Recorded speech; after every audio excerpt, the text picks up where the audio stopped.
you can catch up and kind of go from there.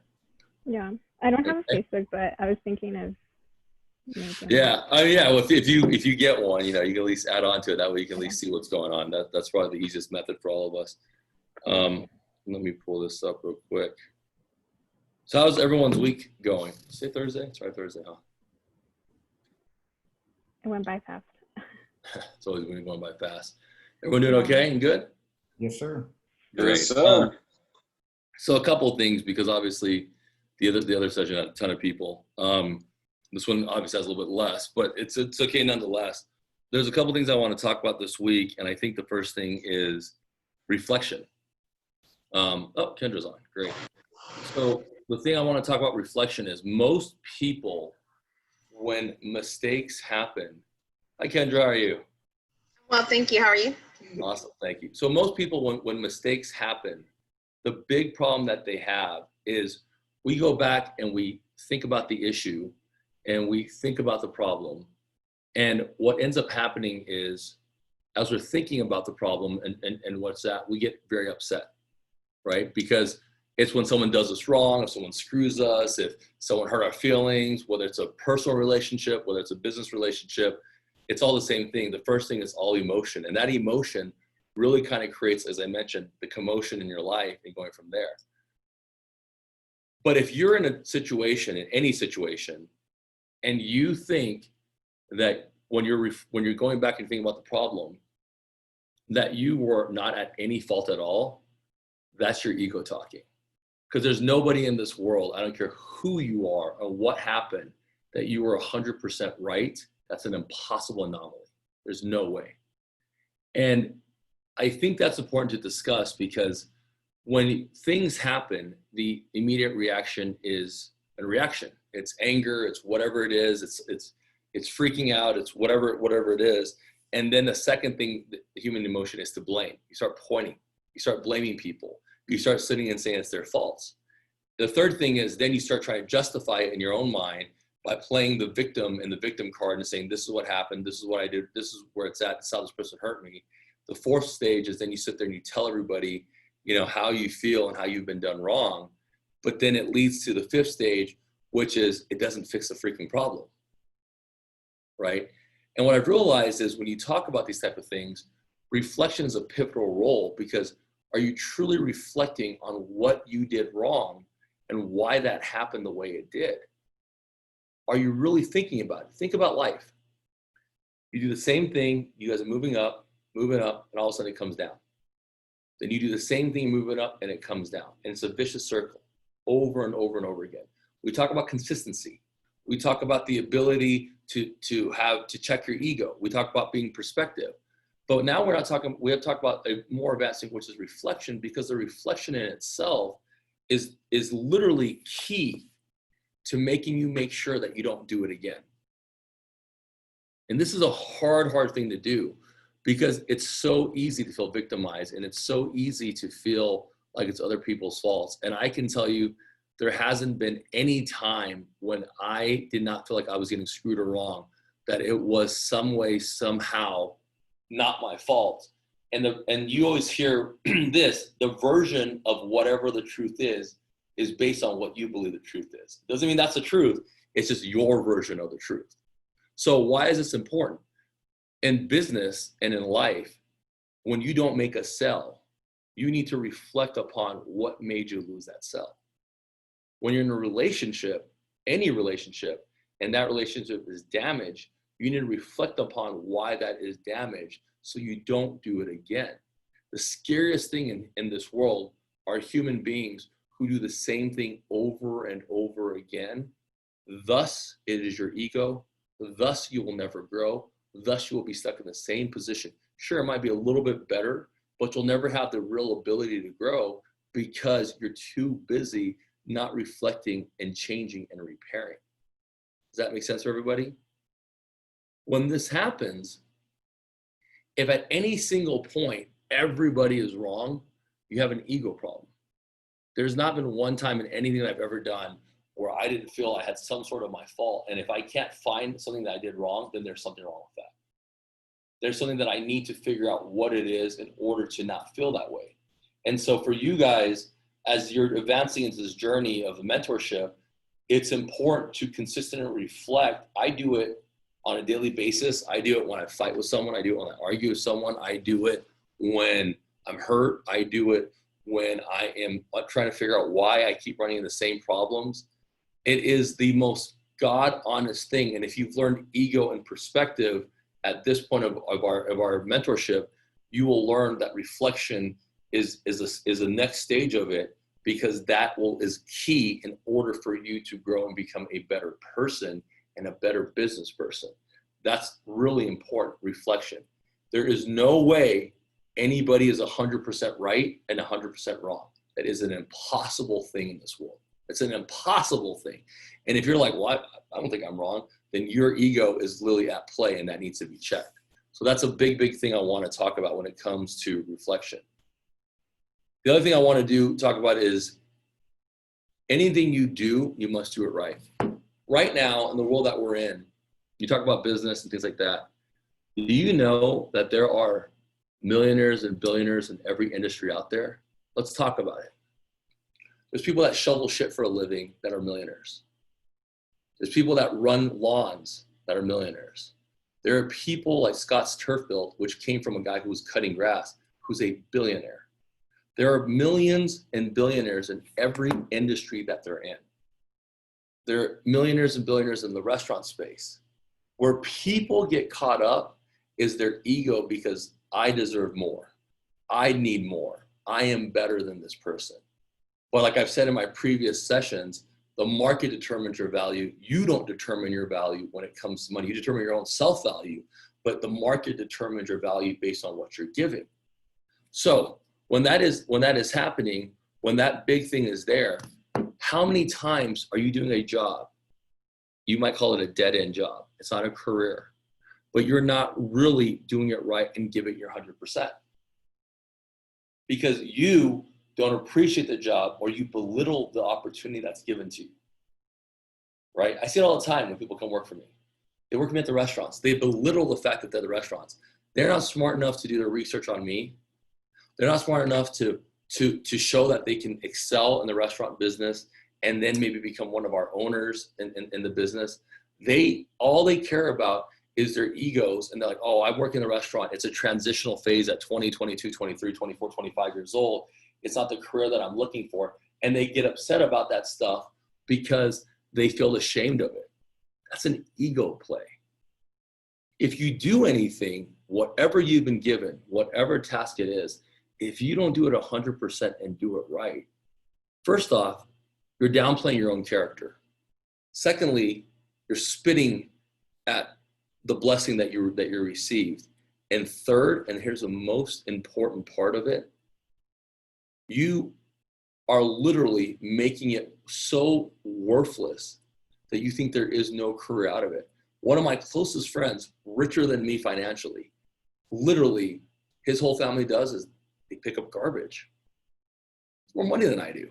He's 10 years younger than me. Is that something to scoff at?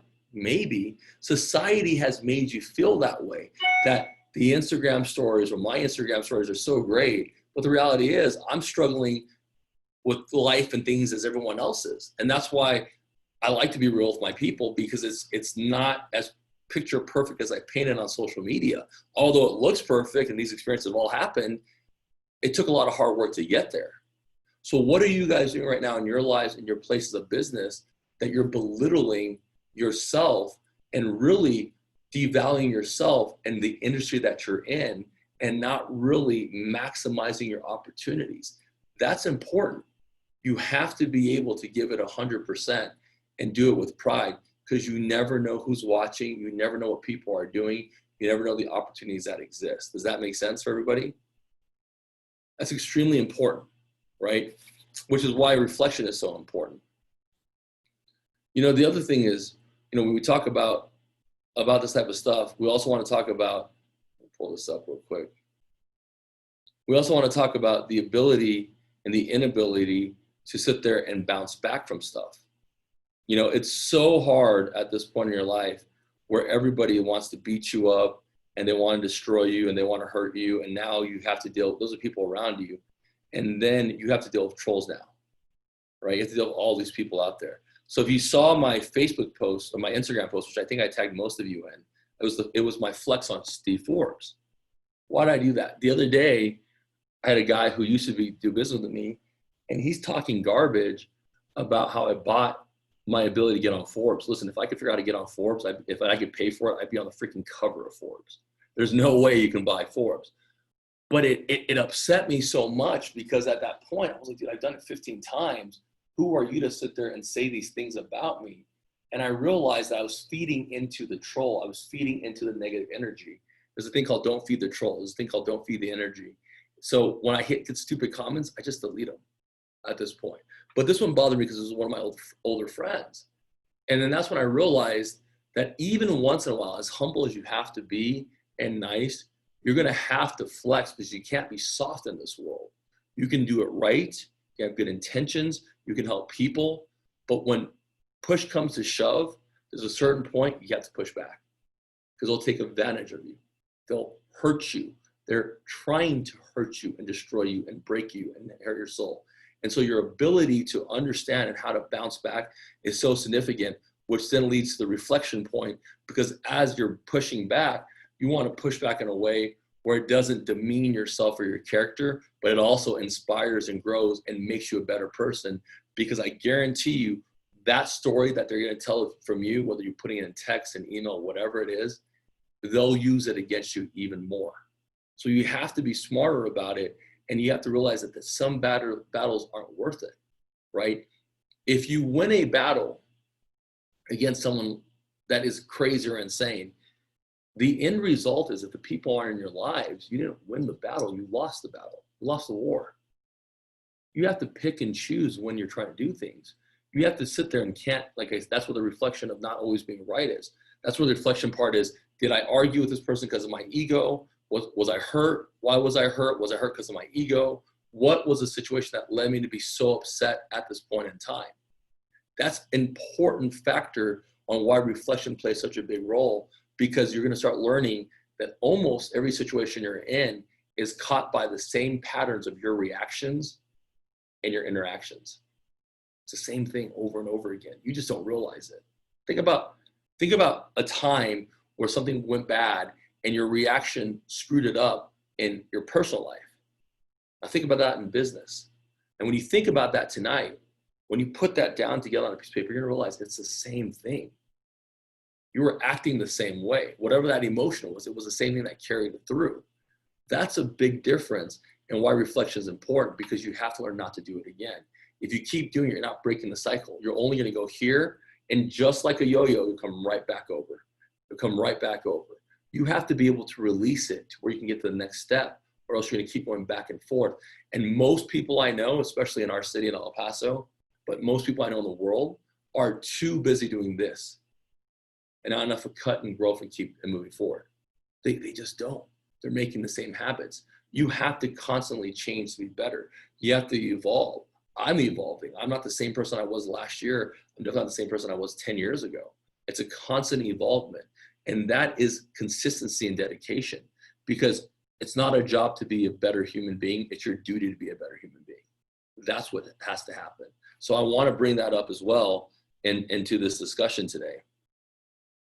You know, we talked about passive income. This is a little business thing. Everyone's heard of passive income, right? How you make more money. If there was a way to make quick money, I would have figured it out by now. And so did every other millionaire and billionaire in the world. I would have already figured it out. My frustrations when you hear passive income and you see it on social media, look at my phone. I'm making money on blah, blah, blah, blah.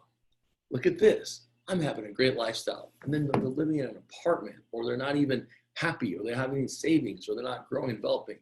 That is enticement. That is the ability to make you feel like you have to be part of it. So that's why they bring you in. With real passive income, what you really need to understand is it within your wheelhouse? In other words, do you understand it? This happened to me a lot in the crypto game when I was vice president of a cryptocurrency company. People would see me making money. People would see my other friends making money. So they're like, oh, I'm going to jump in. I'm going to throw in 50 grand. As a salesperson, I said, take a step back Can't throw in 50 grand. Do you understand it?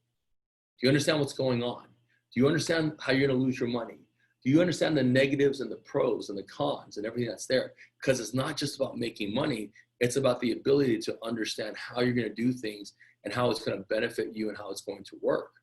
That's the key thing that needs to be done. That's the key thing that needs to be done.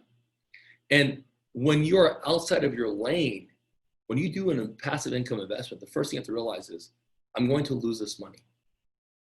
If you can't accept that, you shouldn't be doing it. So everything I go into is, I'm going to lose this much money. It's that simple.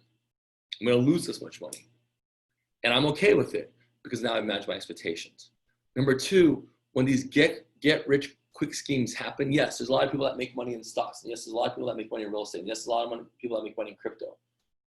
If you don't understand it, how can you sit there and listen to your friend Bob who's pushing it, only to find out later that Bob didn't know enough about it? Who's to blame? You're to blame.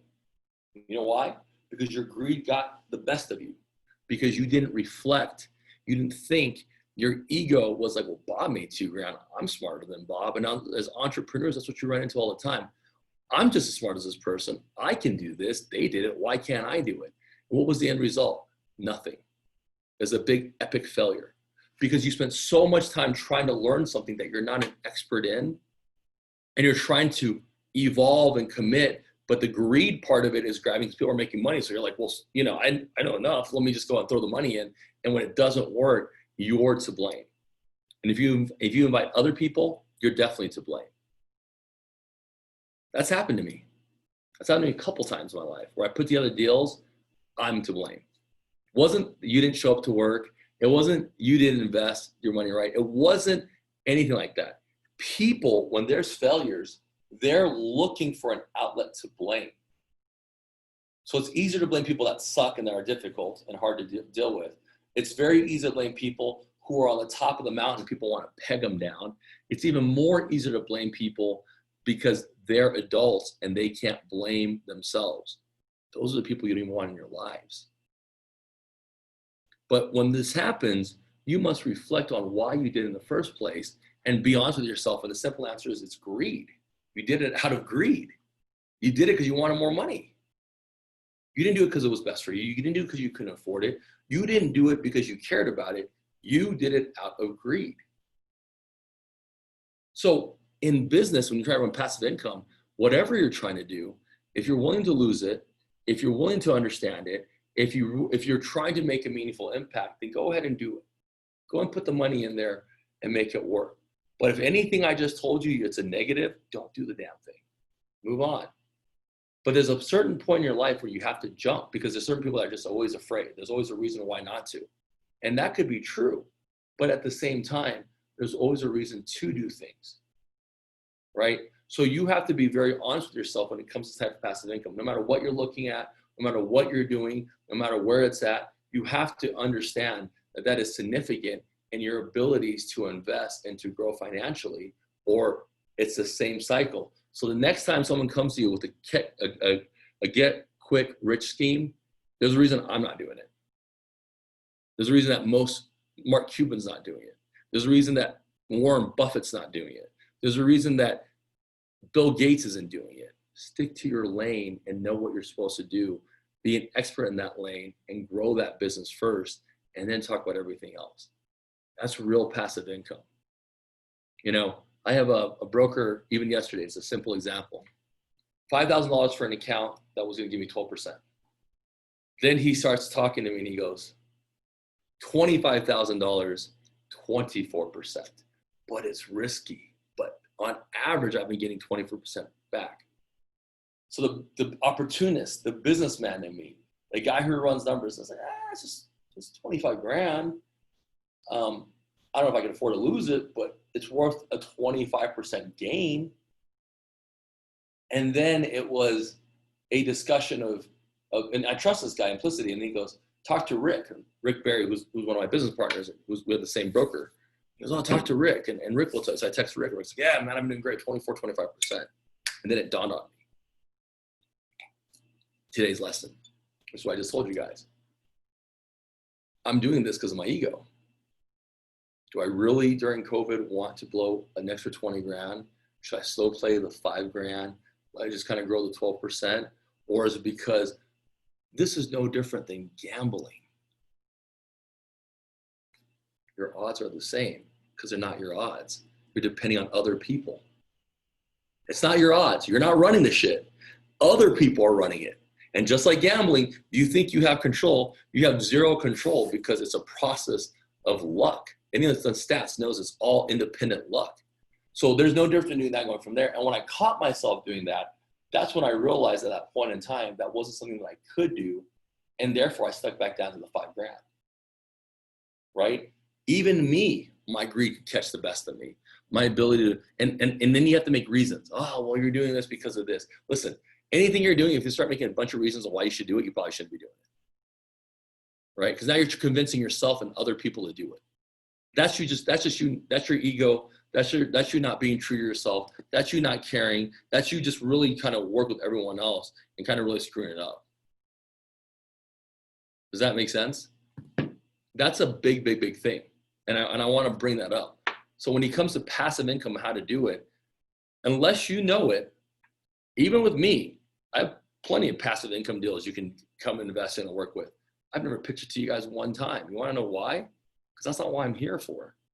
You want to go figure it out? Go online, see what I'm doing, go do your Google, come talk to me about it afterwards, and then we can have a discussion. But I absolutely won't pitch it because to me, you're not interested. You don't learn it. I can convince you all to do it, then I'm not doing my job.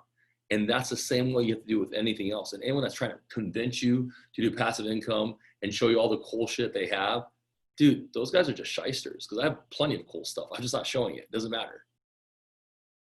Does that make sense?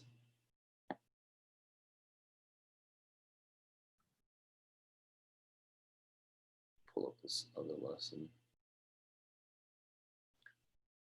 This one right here.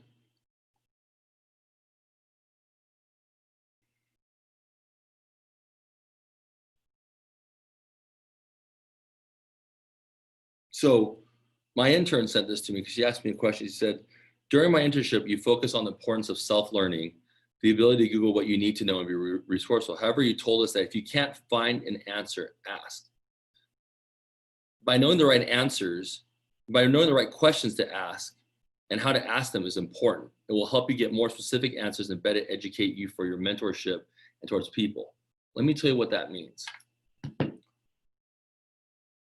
have a staff member that works with me. And this person, I said to them, I said, hey, every day at this time, I need you to run through this list. And on this list, I need you to check it. I got it. Next day, did you do your list? Well, I haven't done it because of this. I'm like, well, you need to do it because your checklist is organization format on what you need to do. Okay, next day he does it. Day 4, he does it. All of a sudden I see him and I'm walking around and there's a thing called testing, which I'm going to explain to you guys this in a minute. And I realize that had he been doing everything, certain things wouldn't be where they're supposed to be. It's testing. When that had happened, I didn't want to talk to him. I pulled him aside. I had my manager pull him aside and I asked him, hey, what was the situation? This person said that in order for them to do this, they have to walk around, and during this time, it's taking 20 minutes to do the checklist, and you're asking them to do it 30 minutes. So it needs 2 people. And I got very frustrated, and I said, this is the type of horse poop that I talk about. You're given a task. The task is given to you. You're an adult. Ask the questions. If you're not smart enough to Google it, then you're just not, it's not that you're not smart enough, you're lazy. You don't care. It didn't mean anything to you. It wasn't important enough for you to Google. It's simple as that, right? Because you know how to Google movie times, you know how to Google trips, but why didn't you care about Googling your work? That's what I don't understand.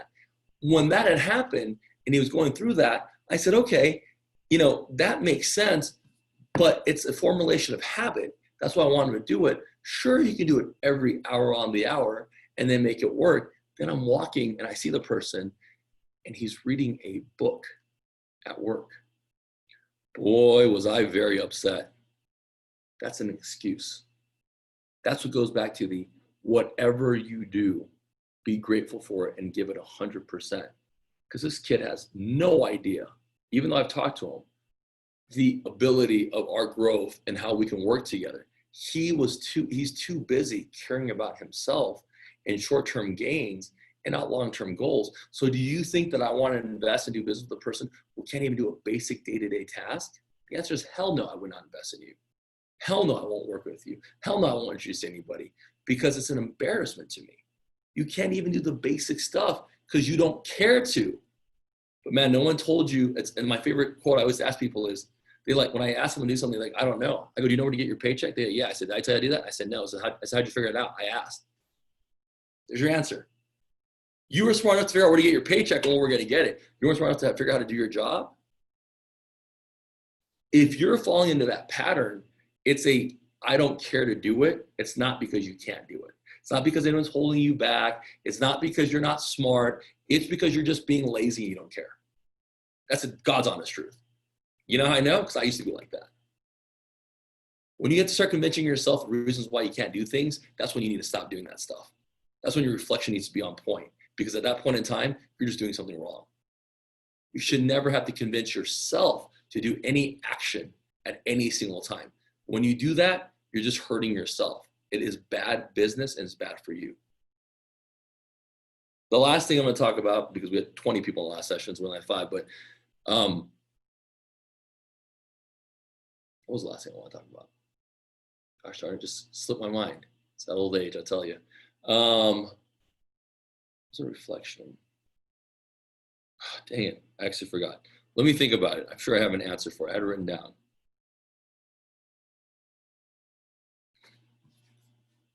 Hold on.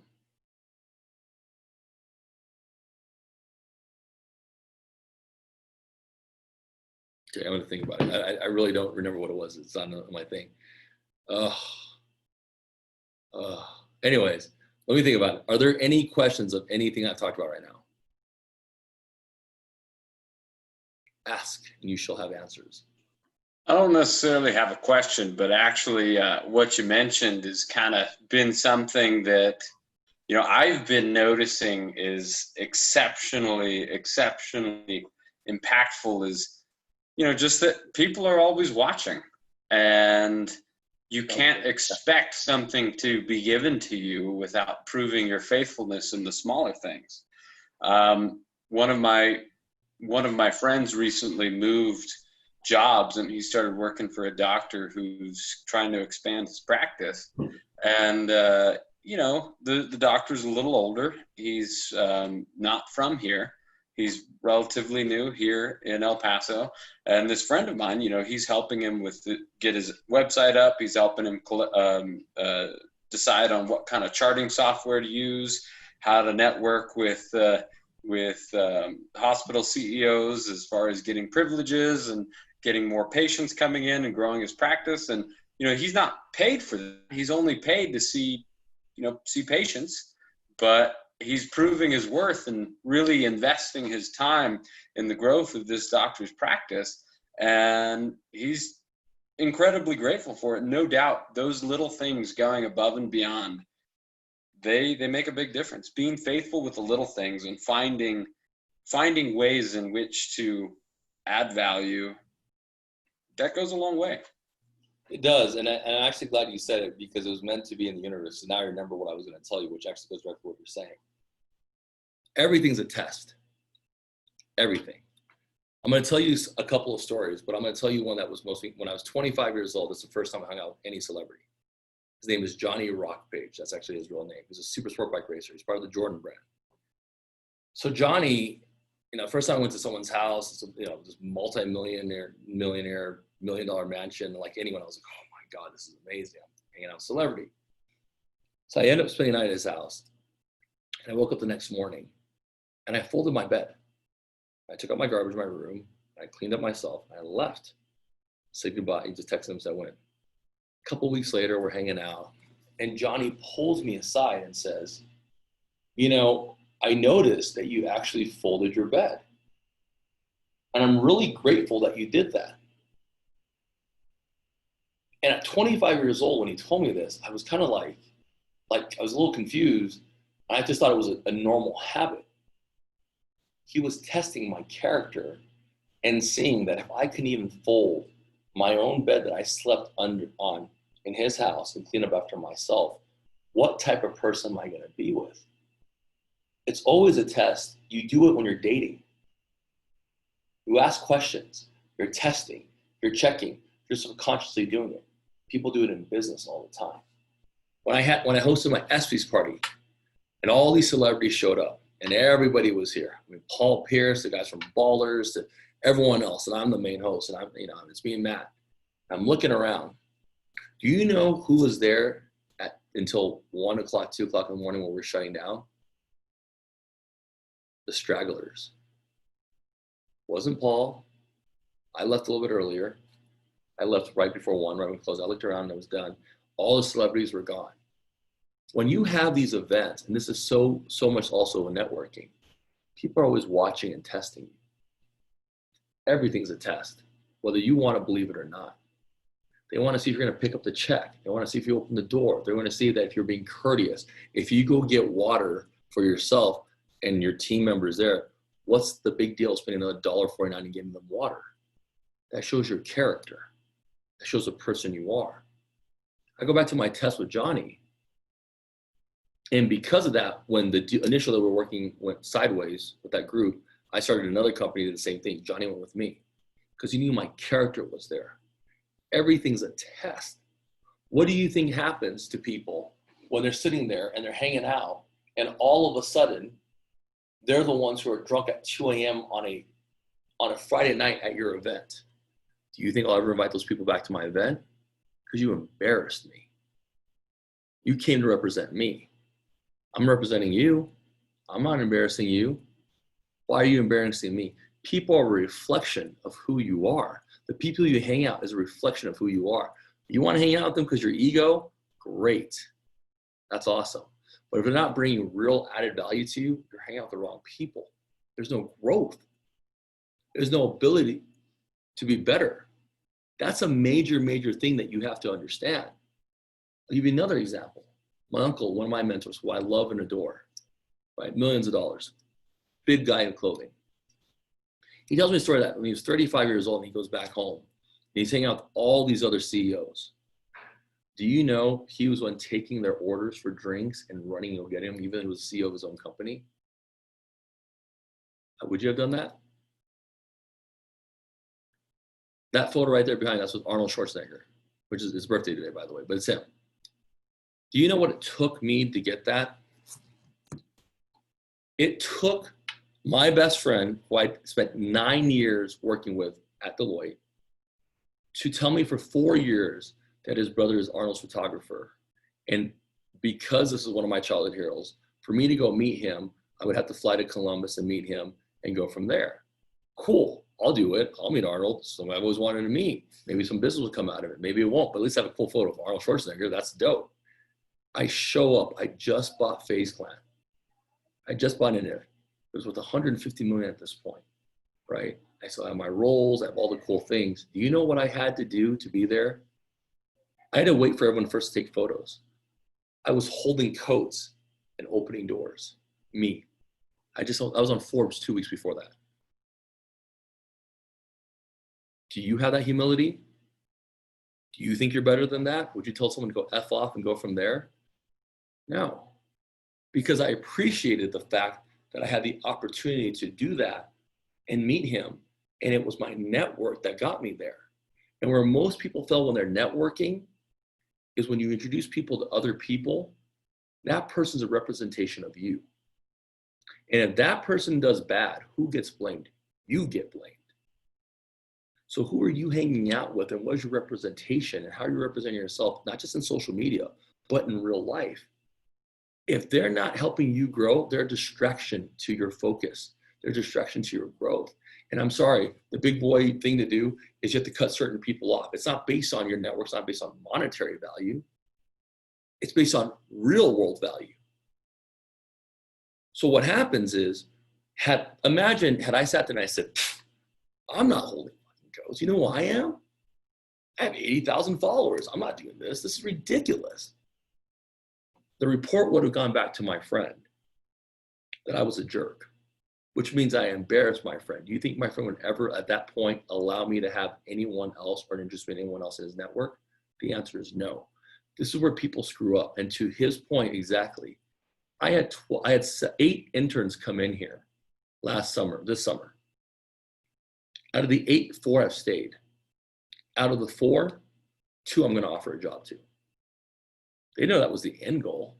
People are so caught up with, I'm not going to intern. I don't need to intern. I deserve this much money. You know what they're doing? They're not doing anything that's adding value because they're in a different industry. So they think they're worth more. You're not worth anything. And it was like I tell them all the time, I have hundreds of people that want to intern for me, literally hundreds of people that want to intern for me. You got picked. And instead of just telling me that you didn't want to do it because it was a non-paid internship, you didn't know what the end result was. The end result was you're learning all this stuff that's invaluable, which is one thing, but it's my network. It's Steve Forbes on top and Snoop Dogg right over there. That's my network. These are people I actually know. These aren't people that I take 1 photos and call it a day. Who I do business with. And they didn't get it. That short-sightedness is what's killing all of us right now and not appreciating, which goes back to, if you don't appreciate what you have, how can you expect more? It goes back to the ego lesson. Why? Because your ego. And you could have simply told Arnold, F off, I don't need this photo. I'm not spending an hour putting up coats and going from there. That's the humility side of it. That's you actually being a good person. But when you start networking with people and you start talking to people and start trying to grow your own network and try to do this, David Meltzer is my simple example. Jerry Maguire, the book was about David Meltzer. I mean, David Meltzer was executive producer. And I remember when we became partners, I was kind of like, okay, we're partners. This is great. We're gonna work together. The first 3 weeks, there's 4 partners. I'm the 4th partner. The first 3 weeks, there were internal calls. All 3 of the calls I wasn't invited to. By week 4, I had asked. I got invited to it. Then I got to the call. The next week came through, and I wasn't invited to the call again. Right? And so what happens? Your mind starts playing with you. Maybe you screwed up. Maybe I didn't do right. Maybe I embarrassed myself. Maybe I'm not as valuable as I think I am, right? Because that's what happens. You start having self-doubt when things aren't working the way they're supposed to. And then instead of having a meaningful reflection, you have a shitty reflection, right? You're not being meaningful. You're not saying, well, maybe it's because of this, or maybe it's because of that. And what I realized is that real people that have connections, it's a faucet, man. 1 drip, 2 drip, 3 drips, 4. Don't embarrass me, I'll give you more. I should be a rapper, that's great. But the point is I actually just made that up. But my point is that literally, think about what I just said. People aren't going to give you everything. They're not going to give you all your connections. They're not going to help you out if you can't do the basics, which the principle comes down to the current job you're in, whatever you're doing. If you can't excel at that, there's a character issue. There's a lack of appreciation. It's not the lack of ability to. That's the big thing. Most people, when they work with me, what they miss out on is that perspective. They're so busy and worrying about the extra $1 an hour, $2 an hour. They have no idea. I'm watching and testing. And just like Newt, boom, he joins my company, the esports league I have. He has $500,000 worth of shares in my company. Do you think he was gonna get he knew he was gonna get $500,000 shares in my company by interning for free for 6 months? He had no freaking idea. He earned it. You have to understand that's how it works, and you're constantly being tested. When I was with Snoop Dogg at one of our events, I had a friend that got totally intoxicated. So much so we're in a private room with Snoop and Ray J and Bow Wow and all these big freaking celebrities, and she kicks the glass on accident, flies halfway across the room, and Snoop goes, yo, get her out. Then the question proceeds, can you get her back in? I said, I'm not doing anything for you at that point in time. You embarrassed me. Why would I ever allow that? That person never came to another event of mine again, ever. It's always a test. You can't handle yourself in a social situation because Snoop Dogg's there. That's a big deal to you. Great, Snoop, I understand it's a big deal. But at the same time, why would you embarrass me if I'm the one who brought you in to be able to meet this person? People don't get that. They're too surface level with the concepts and the ideas. And they think that people that have these type of networks we're not dumb. We know why you're talking to us. You wouldn't talk to me if I wasn't successful, or what you deem as successful. You wouldn't. You wouldn't talk to me if I didn't hit a chord that was personal and that you believed in and went from there. You wouldn't. But at the same time, I wouldn't talk to you if I felt that you were going to embarrass me, or you weren't going to actually listen to the plans and actually try to help and evolve and grow your life. It would just be a waste of my time, right? And my schedules are booked 3 weeks in advance. So it's impossible to talk to me any other time of the week. That's the difference. That's the perspective that you have to keep in mind, is when you're doing networking and you're growing, people are always watching. When you're at company events, people are always watching. When you're at Chamber of Commerce events, people are always watching. Your haters are looking for a reason to make you look bad. Don't be dumb and give them one. And that's my lessons for today. Yeah, 15 minutes of questions. If you guys have any, Stephen, you asked yours. John, I'll let you go next. I guess for me, it's going to be part of like the character that you're saying. Because since I've been in management, one of the things that frustrates me, it's like, if it's like even as simple as resending the email and they don't try, and it's just straight like, how do I do this? Like, that gets frustrating. But as a business partner, like, does that ever change? The first impression is big, but do you ever give someone a second chance, or is that really like what's going to determine how that relationship's going to go going forward? Well, there's two things I'll tell you, at least for me. You haven't met me, but for most people that have actually met me, I have a very intimidating stature. Like, I'm 6'4", 270, and then I'm Asian, which makes it even more weird. And then with my faux hawk, it makes me look like I'm 6'6". And so you already have, and then I'm in a suit, so you already kind of have this impression of me. And then when you meet me physically, people are like completely thrown off because I'm such a big guy. And I remember training one person, this was just a little bit back. The person said, "You're very intimidating to talk to." You know what my response was? "I know. But what's your question?" Right? What you have to realize is most people are so scared to screw up, they don't even know how to start. What is a person's intentions? That's the question you should be asking. Is their intentions to be a jerk and not know how to email? Because their intentions aren't to look like a dumbass to their boss who they don't know how to send an email, right? That's just business suicide. So that's not why they're doing it. Maybe they just don't know how to do it. Mm-hmm. As a good leader, it's your job to show them. And like anyone that knows that works with me, I'm very patient in the beginning. But boy, if you make the same mistake over and over again, I get very angry and very impatient. I have to be. I didn't get to where I got by not being an alpha. I got to where I got because I am an alpha, and I'm well aware of it. But the difference is, I know when I have to use it, when I don't have to use it, and I try not to use it because it's not needed. That's just ego. So the question for you is, what is this person's intentions? What do you believe their intentions were? If it was to screw with you, let them go. If they didn't know, teach them. Sometimes you have to teach them 2 or 3 times. And that's okay. What are their intentions?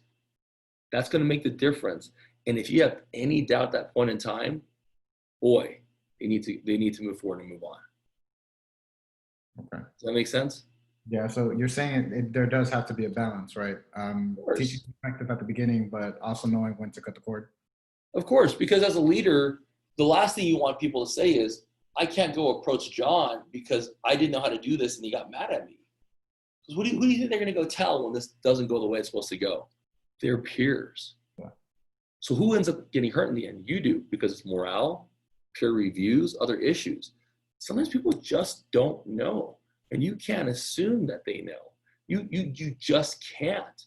But after a while, they keep doing the same thing, and you know they're just trying to screw with you or troll you. That's when I cut the cord. You'll know. Like, if it's not an ego play and you don't have, something against this person, the real reality is you will know when you should or when you shouldn't be working with them. You'll know when they have to get cut. Okay. I appreciate it. No problem. Carla, what about you? You have a question? Not necessarily, but I did totally understand everything you're saying about it being about your character. And I've heard a lot, or like you see a lot in books, how they say how you do one thing is how you do everything. And also on the first thing that you talked about, just like being self-aware. Self-awareness is super important when it comes to reflection and everything that you do. As long as you're aware of yourself, you can always keep building on that. Yeah, That's does that make true. sense? Yeah. No, that's good. And I appreciate you sharing that. And that's what goes back to my last Instagram post about Forbes. When you get on Forbes, you work hard. When you're on Forbes, you work harder. Mm-hmm. And then some troll wrote, well, when do you rest? I didn't even pay attention. I just wanted to leave that person so we can stare at that dumbass for rewriting that thing. When do you rest? When you want to rest. That's the answer.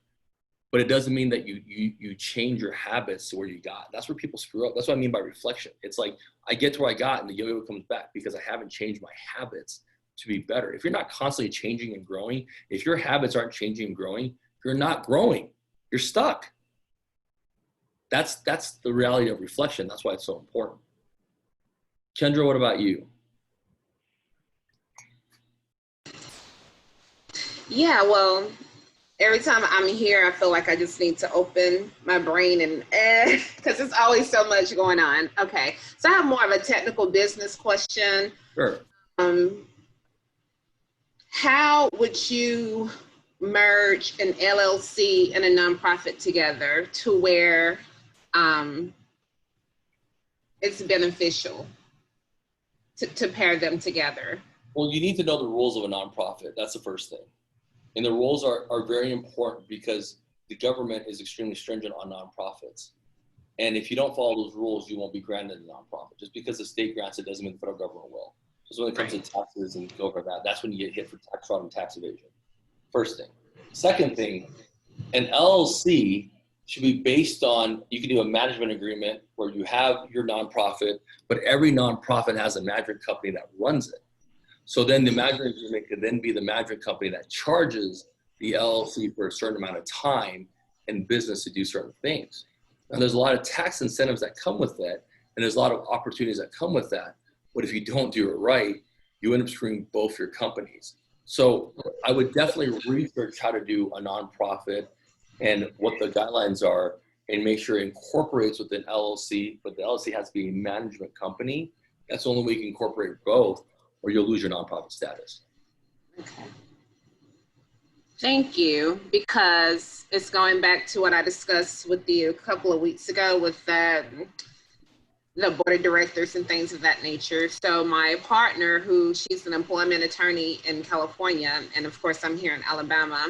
And so her thoughts are, if we get a new board underneath the company, under the LLC, we'll have to pay them. And it's more so we're brand new, we don't have any money to pay them. So how can we organize a structure to where people can volunteer as, a member of the board of directors, but they can't come back and say, well, you guys can pay us for the time we put in, things of that nature. So my thought was, could they come in under the nonprofit? No, the nonprofit, the people at nonprofit can never be the same people in LLC. Okay. It's actually completely illegal. So you can't do that. Different Right. people. So my $300 an hour advice that I will give free for you today is that it's actually completely illegal. So the nonprofit members can't be the LLC members or the management people. That'd be completely separate. Okay. So that's that. And then my other question, I'm not trying to dominate everything. Okay, we have 7 minutes left. For my feminine product line, and first of all, thank you for checking on me. Like, you're so nice. Like, guys, I've been like all over the place, and he literally like Instagram me like, hey, how are you? I'm just like, this man has 101 things going on. And so thank you for that. Like, that really, it's just like, anyway, so thank you for that. I really, I like to check in on people from time to time when I don't see them to make sure they're okay. Yeah, like in the midst of the pandemic and then just working, I have this new, with my job, a new, I guess, factor. They're located in Japan. And so we're like literally like at a meeting today. It was 10 o'clock for my, regional project manager. And it's like 1 o'clock for me. So we're all just kind of burning at each, both ends. But anyway, thank you for that. I'm running into the issue of finding a manufacturer for my feminine product line. And so it's kind of been depressing because I see my competitors, they're using a capsule. So guys, I'm doing the feminine product line. It's a suppository. It's kind of like for a woman. So, but men appreciate it too, because what it does is balance the vaginal flora of a woman. I'm not gonna go into too much detail, but Carly, you're a woman, so anyway. But just high level, the vagina is an acidy area. You don't want the normal flora to be basic, and menstrual cycle of a woman can make it basic, sperm, semen. So anyway, it's a product I say for men and women, mostly for the woman. But if you're in a relationship, you know, you are down there just as much as the woman, I would think. So I'm trying to find a product or a manufacturer that will make the suppository, because now the FDA doesn't, quote unquote, even though it's over the counter and seen as natural, they still want it to be in the ovum format. So like a gelatin base, and that's adding thousands of dollars to manufacture, because now I have to go to like a pharmaceutical company and not like a company that does protein shakes who could do it. So that's the dead end I'm hitting there. That's all. Well, the answer is a couple, which is one, when it comes to an FDA product or any product that needs to be, that is getting scrutinized by the government, you do what the government says. Mm-hmm. If it costs you more money, then don't let your pride get in the way. Take a step back, wait until you can do it. Yeah. That's the first thing. Now, this is the part about convincing yourself. Now you're gonna start convincing yourself why you can't wait. My competitors, so-and-so knows this idea, la la la la la la la. I already know it because I've done it. This is why I know. I've done all the errors. That's why I can teach the way I teach. Then you're now going to convince yourself on why you should do something when you know you shouldn't be doing it. So that to me is already a bad business model, right? Mm-hmm. Do it right, gain the capital you need, and then move forward with it by going from there. If the FDA is scrutinizing what the product is, and you have to go find a better manufacturer, it's actually a blessing in disguise. And let me tell you why. Because you're dealing with suppositories. When I was in the cannabis industry, I don't know if you guys know, I had a license in Arizona. I had my own dispensary and everything. I ran it. Never got high on my own supply. You don't do that. That's a no-no rule. But the most important point of the story was we had suppositories that were the same thing. And obviously the OTCs are being scrutinized more and more by the FDA because there is a general health concern that can happen with this. So your manufacturer in China that you're probably looking at initially isn't happening because they don't have the right ISOs or the right ability to do what you need to do, right? That's what the thing is. But the blessing is actually when you do it with a well-known manufacturer, yes, your cost point gets screwed up, and yes, things are different, and yes, it's going to cost you more money, but the short-term cost will help you in the long-term gain because you won't get sued for something that you should have known as a manufacturer and gotten the actual approvals. So that's why I talk about short-term and long-term and not letting the short-term cord run the long-term. And I talk about things like that because that's actually where it applies to. The next thing about our lesson, I have to put our lessons in there. Don't let your ego get in the way. You have no control over that. Follow the right guidelines. It's okay if you take a step back and don't convince yourself why you should keep doing it. Sometimes it's just best to table it for a little bit and go from there. It's when you start convincing yourself that you have to do it, that's when things don't go right, because then it creates all sorts of commotion that you just can't do it, which goes back to what I was telling you about passive income. If you don't know enough about it, you shouldn't be doing it. Very true. Right? So that's why the lessons correlate the way they do, but I hope that helps you a lot because it does. Very, very careful. Like when I was in the cannabis industry, we had to be so careful with because it's medical. It wasn't like me, I wasn't just sitting there slanging stuff. It was literally medical. And 75% of my patients were really elderly people and young kids who had who had epilepsy. And I'm not even kidding. It changed my whole perspective of what that industry was. Because growing up, I was like, this is all bad. You can never do this stuff. And I realized at that point in time, the amount of necessity for control and doing it the right way outweighed the amount of profit, because the profit would create such an exponential risk that if you were certified, you go for there. So Kendra, this is actually a huge blessing in your case because you didn't launch it yet. You're not there yet. Sure, you put a little bit of money, but you didn't put a ton of money into it. And therefore, it is a blessing, because what would you do and could you live with yourself if you actually didn't do it the right way and someone got sick and died? There's no way you live with yourself. It'd be impossible. Right. You're right. And it is. And it's one of those things that I want an FDA regulated laboratory. I wanted a company that does GLP and GCP, which is good, the manufacturing practices. So it was all, internally, but it was just like, oh, another step. So, I mean, it's expected in business. It's expected, to mitigate things. It's just my timelines have been set back because now I'm just looking, but it's okay. Like you're right. So it doesn't make sense to gain $2 million and get sued for $5 million, because not at all. It's and if anything, it makes you a better business person, and it tests your character. And now, as we're done talking, if you reflect on the process and why you thought the way you did, it will actually help you prepare for the next mountain that you're going to face in your product and in your position as a person. I'll give you a simple example. You want to talk about things like this? I've been working on a contract to this giant tournament in India for 2 months, back and forth, right? So finally, yesterday, I'm like, this is it. Either you give me the contract today, we can't do it anymore. And it's like a $56,000 thing. It's not that much, right? So I get the contract, I send it to our company attorney, everything goes from there. Then I get back the paperwork, and I have my fears. And so I start talking to my other attorney about the process I'm going through. And I'm like, okay, we got to put this together. Here's all the timelines that this guy already wants to do. Here's what we're going to have to do to make this a very successful tournament. I call him to talk about the contract. His partner picks up. I had a heart attack. 2 months of negotiating. I'd be a selfish prick if I was worried about the thing. And I'm very worried because now it's pushed back my timeline with my whole entire season, with employees moving here, with me hiring and bringing people. I have no control over it. I had a heart attack. And he had a literal heart attack. A literal heart attack. Oh, I thought you were saying heart attack.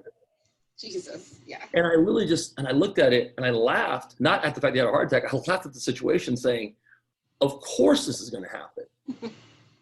3s and 6s. I don't know if you were here when I talked about that, but I'll say it again to everyone. Life is 3s and 6s. 3s are the good things. I talk about, and then not spiritual, but at least, we talk about 3s, the Trinity, right? The 3, right? Spiritual, whatever. 6s, 666, whatever. But it's the yin and the yang. Why does yin have yang? Why does yang have yin? Every bad has some good, and every good has some sort of bad. The universe has to balance itself. And how does it balance itself? By things like this happen. I'm about to sign a great thing. The guy has a heart attack. What can I do about it? Not a damn thing. It pushed back my whole entire timeline. It is what it is. If I say anything, I'm just a jerk. One second, I got to charge this laptop. I'm just a jerk. If I don't say anything, my team has to wait. Guess what? My team has to wait. I have no control over it. It is what it is. That's life. Literally, this happened to me as we're talking. What do I do about it? Nothing. The universe will let it happen when it needs to happen. I don't know what the answer is. I can't answer everything. I have questions like everyone else does. But I've gotten here. You've gotten here. You've gotten here. You've gotten here. You've gotten here. Think about this. There's 40 people any given week that do these sessions. How did I meet these 40 people? You met me because I was talking to Philip. I was literally asked last minute to jump on that, and I almost said no. It was meant to be. I don't know how. John met me through my dad. I didn't know that. Carla knows people that I know. Stephen's wife went to high school with my fiance, but we didn't find that out till yesterday. The universe will take care of you if you allow it to in a positive light, and you have to believe that. The fact that I can sit there and mentor 40, 50 people from all around the world, it's been luck. It was meant to be. There was a purpose behind this. Whatever the purpose is, I don't question, good or bad. But if you don't appreciate that purpose, then it becomes bad. And that's what I'm trying to get at with everybody here. People pay me to talk. You've seen it on the private groups. I spoke at SMU, the commencement speech. I give the same speech that I'm giving you guys at not as much in-depth detail, and I get paid to do that for an hour, $3,000, and you guys, I do this every week for free. Why? Because I care. That's the universe giving to you. So no matter what happens to you guys this week that's coming up, let the universe do its freaking job. I could be very upset about this, which I probably should be. What the hell is that going to help me with? Nothing. That piss me off, get me upset. I'm going to yell and fight with people that I love and care about. It's going to throw my chi, my center off course. And I deserve everything great? No, I don't deserve everything great. I deserve what is given to me, what I give out in this world. So when things happen, like I said to you guys earlier, when I get a flat tire, I'm like, God damn, I get a flat tire. It's the universe balancing itself out. Nobody deserves all good. Just like nobody is 100% right. Same concept, different actions. All right. Well, next Friday, Kendra, you probably won't be able to come down, but anybody else, we're probably gonna have a networking event here at Downtown Spaces. The three of you are more than welcome to come. I have not met two of you, so you can bring your significant other or whoever you guys want to bring, one person. But let us know, just RSVP and make it happen. Business casual, please. Just networking, just talking, ideas, and going from there. The other thing I wanted to point out is next Thursday is the beginning of my new session with whoever wants to join in. I only do them once a month with new people because it's just too much time on my hands. If you have anyone that you think can benefit from it, please go ahead, send them online, add them on the Facebook. Let's make that grow. Let's create, don't be selfish and not share positive energy towards other people. Pay it forward. Let them pay it forward. Eventually, everything will work out the way it should. Okay? Any other questions? Awesome. Have a blessed week, guys. Have a great weekend. Be smart. I'll be tracking you guys on Instagram to make sure you guys are okay. But I'm really proud of the progress you guys are making. So I'll talk to you guys soon. Thank you, David. Thank you, guys. Bye-bye. Good one.